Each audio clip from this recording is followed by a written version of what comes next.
What is the time, lady, in the whatever row that is? 11:49. I've got one more minute, but I've got no one else after me, and I started a little bit late. By the way, if you notice in your manuals in front of you, today my name is Luke Thomas. That's not my name. It's Luke Michael Howard. My badge says it on the screen, and tomorrow at my talk, it's Luke Howard. I don't know who this Luke Thomas is. I think he's in the Witness Protection Program.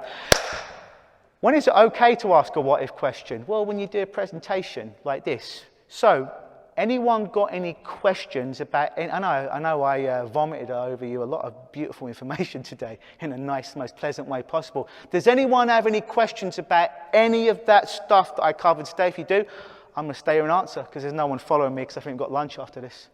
You can just put your hand up and I'll come. Yes, lady, right there. I saw you as well. Lady, then I saw you. Yes, this lady. You mentioned at the end, the better, the same, or worse.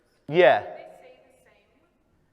What is your initial reaction? You're a fucking liar, is my initial reaction. It's true. And they laugh because they know what to expect.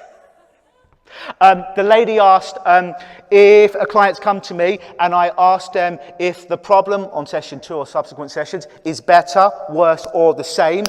If they say better, it's good. If they say worse, I can still work with that. If it's the same, it's a problem because there's a pattern of chronicity that's operating. It might be the one we're talking about. So typically I'll do that. And sometimes that kind of provocative language, but said with a little wry smile, is enough to collapse it right there. Oh, you know what? Yeah, now that I think about it, you know that anxiety was a 9. Yeah, you know what? It was a 2. Or I'll bring my notes back in. And I remember, so nothing changed. All right, so now when you think of that memory, blah, blah, blah, what is it now? Well, it's a 2. Oh, nothing changed, right? No, nothing changed. You know, last week when I asked you that, you said it was a 7. And you said it's a 2, right? Yeah. Do you remember you said 7? Because I made a note. Or the recording, whatever. Oh, no, I forgot that I said that. Oh, yeah, I guess it is better. So sometimes actually just coming back with them with logic and just knowing, but playfully, but question them sometimes, and I will be provocative with them. Yeah, does that answer your question? Cool, thank you. Lady at the back, I think, put her hand up. Yeah.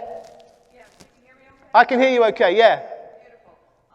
Thank you, sometimes. Thank you, great presentation. Thank you. So on step 4, on the what if, you did talk about the disassociated and associated, but what if in the airplane situation, What if? you don't feel the fear until they're in the airplane? Oh, I'll give them a panic attack in my office. What? I'll give them a panic attack in my office.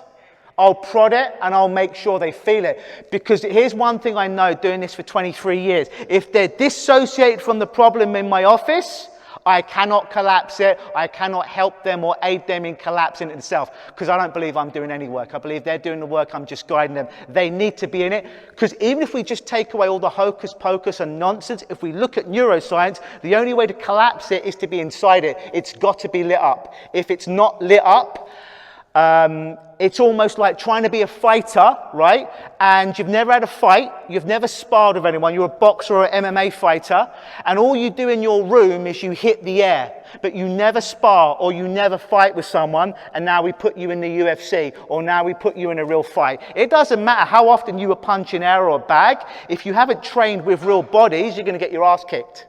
So I'd rather them getting their ass kicked in an ethical way in my office so we can nuke it versus them getting their ass kicked out in the real world and being in danger. Does that make sense? Yeah, so are you saying that you've never had a client that you couldn't get back into the association? First of all, I don't make a client do anything.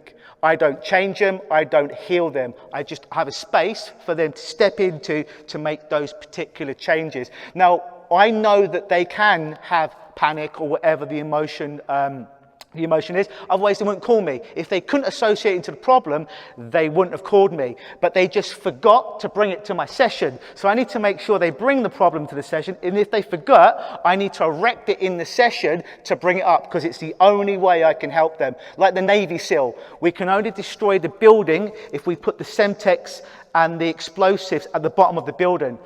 Not so much if we put a few miles away. We need to be inside the building in order to collapse it through neuroscience. Does that make sense? Okay. Cool. I think the gentleman there had a question. Oh, Ladies and gentlemen, if you've got any more questions, grab me up. I'm Luke Michael Howard of Lukenosis Hypnosis. So we've got another talk here tomorrow at 2:30 on the Hawaiian shamanistic healing principles of Huna. So join me. Again, I'll be walking around. Ask me any questions that you want. It's been a pleasure. Thank you so much. And always believe.